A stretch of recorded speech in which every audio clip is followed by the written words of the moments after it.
নমস্কার উপস্থিত সুধী মণ্ডলী।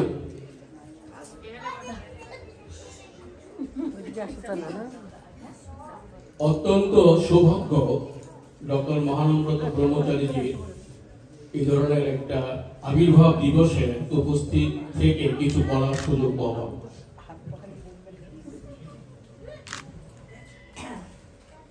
ডক্টর মহানম্রত ব্রহ্মচারী সম্বন্ধে আমার মনের মধ্যে ছোট্ট একটা বাসা বেঁধেছিল, সেই বাসাটা বেঁধেছিলেন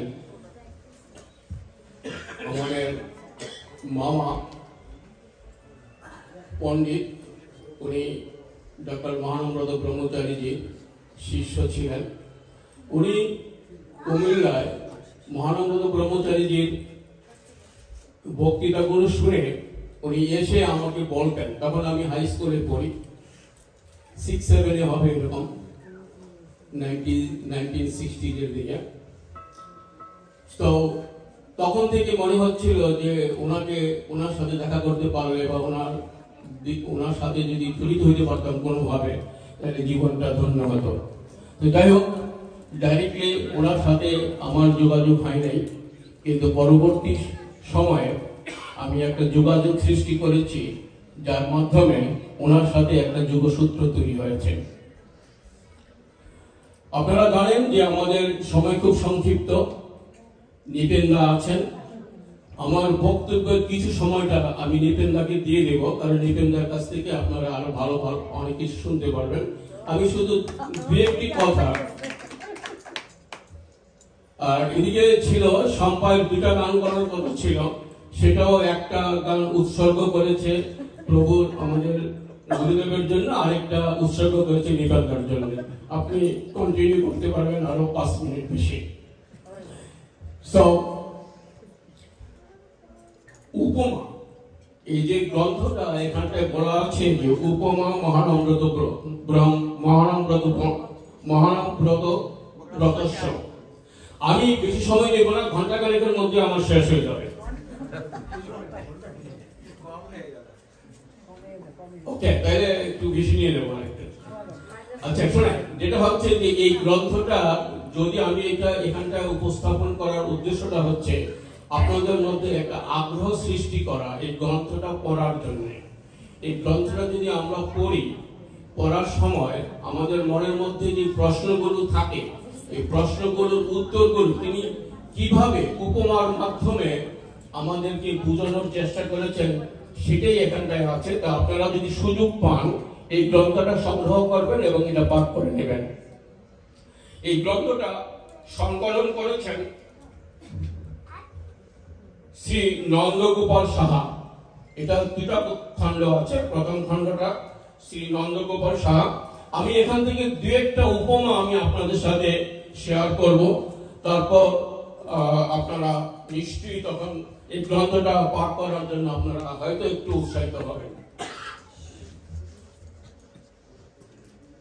আমরা ছোট্ট একটা ঘটনা বলি, যা দেখিবে না নিজের নয়নে বিশ্বাস করিবে না গুরুর বচনে।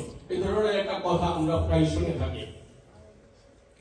তো এটার জন্য ডক্টর মহানম্রত ব্রহ্মচারী যেটা বলেছেন যে দেখো, কথাটা সত্যি তোমরা যা বলেছো, কিন্তু আমরা শিশু যখন মায়ের স্তন টানে তখন দুধ পাওয়া যায়, তখন কিন্তু দুধটা দেখা যায় না, কিন্তু তোমরা দুধ পাচ্ছে, শিশু দুধ পাচ্ছে।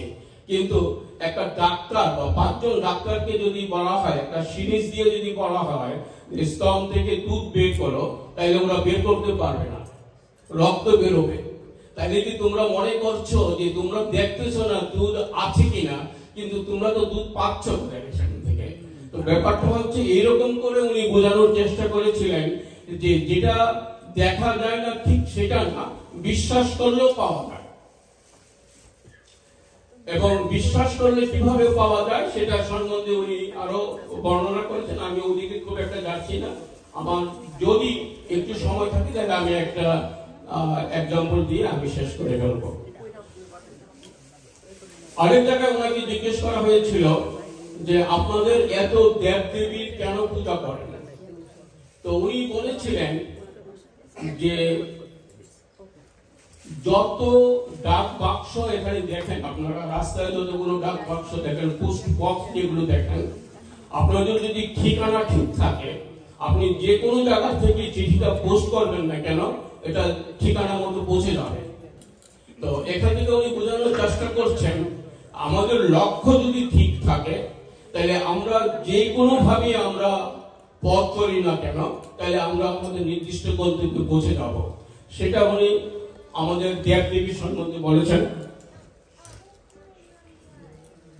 উনি বলছেন প্রত্যেকেই আমরা প্রতীকের উপাসনা করি। আমরা শুধু হিন্দুরা যে আমরা মূর্তি পূজা করি, প্রতীক উপাসনা করি, ঠিক তা না। সবাই, পৃথিবীর সবকটা মানুষ এই প্রতীকের উপাসনা করে। কারণ আমরা যখন কোনো কিছু চিন্তা করি বা কথা বলি, তার একটা প্রতীক ছবি আমাদের মনের মধ্যে আসে প্রত্যেকের। আমি যখন বলি যে ত্রিভুজ, ত্রিভুজ বললে আমি একটা জিনিস কল্পনা করতে পারি, দিস ইজ ত্রিভুজ। আমি যদি বলি বাংলাদেশ, তাহলে ওই পতাকাটা আমার মনের মধ্যে আসে। আমি যদি বলি আমেরিকা, আমেরিকা বললে আমেরিকার একটা পতাকা আমার চোখের সামনে ভেসে উঠে। তাহলে আমরা যখন আমেরিকার পতাকাকে যখন আমরা সেলিউট করি, সেটা একটা প্রতীককে আমরা পূজা করছি। আর সেটা দুর্গা হইতে পারে, কালী হইতে পারে, বা কোনো একটা দেশের ম্যাপ হইতে পারে, পত্রিকা মানে একটা ফ্ল্যাগ হইতে পারে। অতএব প্রতীক উপাসনা করে না পৃথিবীতে এরকম কোনো মানুষ নেই। অতএব আমরা যে শুধু হিন্দুরাই মূর্তি পূজা করে বা প্রতীক উপাসনা করে তা না, সবাই করে। এখন ওনাকে আমেরিকায় প্রশ্ন করা হয়েছিল, একজন মহিলা ওনাকে প্রশ্ন করেছিলেন, সময় শেষ হলে ইঙ্গিত দিন, কারণ আপনি তো ট্রেনে কাজ করেন, হুইসেল দেন, হুইসেল দিলে আমি বুঝতে পারবো যে ট্রেন আসতেছে। ওকে ওকে, ছোট্ট একটা 2 মিনিট। যেটা হচ্ছে যে ওনাকে জিজ্ঞেস করা হচ্ছিল যে আপনারা বলেন যে আপনাদের ধর্ম অনেক ফিলোসফিক্যাল, তো আপনারা একটা যে মহিলার গায়ে কোনো কাপড় নাই, ওই ধরনের একটা মহিলাকে আপনারা পূজা করতেছেন, তারপরে বলতেছেন যে আপনাদের ধর্ম সবচেয়ে বড়, অনেক ফিলোসফি, অনেক তত্ত্ব আছে। তখন সাধারণভাবে এই ধরনের কথা বললে আমরা একটু রাগ হয়ে যাই, আমরা একটু মানে এমন ভাবে রিয়াক্ট করি যাতে মনে হয় যে এটাকে উনি এটা কেন বলবে। তো উনি খুব ঠান্ডা মাথায় বললেন যে মা, তোমার কি বিয়ে হয়েছে? হ্যাঁ হয়েছে। তোমার বাচ্চা আছে? হ্যাঁ আছে। তো তোমার বাচ্চার বয়স কত? 2 বছর। ধরো তুমি তোমার বাচ্চাটা নিয়ে একটা অন্ধকার পথ দিয়ে যাচ্ছ, এই সময় কয়েকজন দুষ্কৃতিকারী যদি তোমার বাচ্চাটাকে নিয়ে যেতে চায় তোমার কাছ থেকে, তুমি কি দিয়ে দিবে? তো না। তাইলে ওরা নিতে চাইলে তুমি কি করবে? আমি ওদেরকে প্রটেক্ট মানে বাচ্চাটাকে প্রটেক্ট করার জন্য চেষ্টা করবো। তো ওই সময় যদি তুমি যদি তোমার কাপড় চোপড় যদি তুমি খুলে যায়, বা তুমি যদি এগুলো ধরে রাখতে না পারো, তোমার লজ্জার স্থান যদি ধরে রাখতে না পারো, তুমি কি ওইটা কি লজ্জার স্থান তুমি প্রটেক্ট করবা নাকি বাচ্চাটাকে প্রটেক্ট করবা? তো বলছে আমি বাচ্চাকে প্রটেক্ট করবো। এটা যদি মনে করো তোমার ছেলে যখন প্রাপ্ত বয়স্ক হবে, যখন শুনবে যে আমার মা এরকম অবস্থায়ও আমাকে বাঁচানোর জন্য চেষ্টা করেছিল, তখন কি তোমার মা, তুমি আর তোমার ছেলে কি তোমাকে অশ্রদ্ধা করবে না শ্রদ্ধা করবে? বলতে শ্রদ্ধা করবে। আমাদের মা কালী মাও আমাদেরকে এইভাবে বাঁচানোর চেষ্টা করেছিলেন। ওনার কাপড় আছে কি নাই সেটা ওনার ফ্যাক্টর ছিল না, ফ্যাক্টর ছিল যে এই সন্তানগুলোকে কিভাবে রক্ষা করা যায়। সেই জন্য আমরা ওনার পূজা করে থাকি। আমার মনে হয় আমার সময় শেষ। নমস্কার। আমার সময় প্রায় আমার আলোচনার সময় প্রায় শেষ। তো আমরা সময় পাইলে আবার কথা বলবো। রঞ্জিত ব্যক্তিগত জীবনে একজন ইঞ্জিনিয়ার, এমপিএতে ইঞ্জিনিয়ার, কিন্তু তার কথাগুলি সবই রসালো। হুমায়ুন আহমেদের মতো, হুমায়ুন আহমেদ একজন কেমিস্ট্রির শিক্ষক ছিলেন, কিন্তু খুব রসালো গল্প লিখতেন, উপন্যাস লিখতেন। ঠিক সেই রকমের রঞ্জিতের কথাগুলি। আর মহানাপ্রত ব্রহ্মচারীজির যে উপমা রঞ্জিতের কথা বললেন, মহানব্রত ব্রহ্মচারীজি 5 বছর 8 মাস কাল এই আমেরিকাতে অবস্থান করেছেন। দ্বিতীয় বিশ্ব ধর্ম সম্মেলনে এসে 5 বছর 8 মাস কাল এখানে অবস্থান করেছেন এবং east two West, north two south, America এবং ব্রিটেনের বিভিন্ন প্রান্তে ঘুরে ঘুরে বক্তৃতা করেছেন এবং এইরকম প্রশ্নের সম্মুখীন হয়েছেন, আরো কঠিন প্রশ্নের সম্মুখীন হয়েছেন এবং তাৎক্ষণিকভাবে তিনি তার উত্তর প্রদান করেছেন।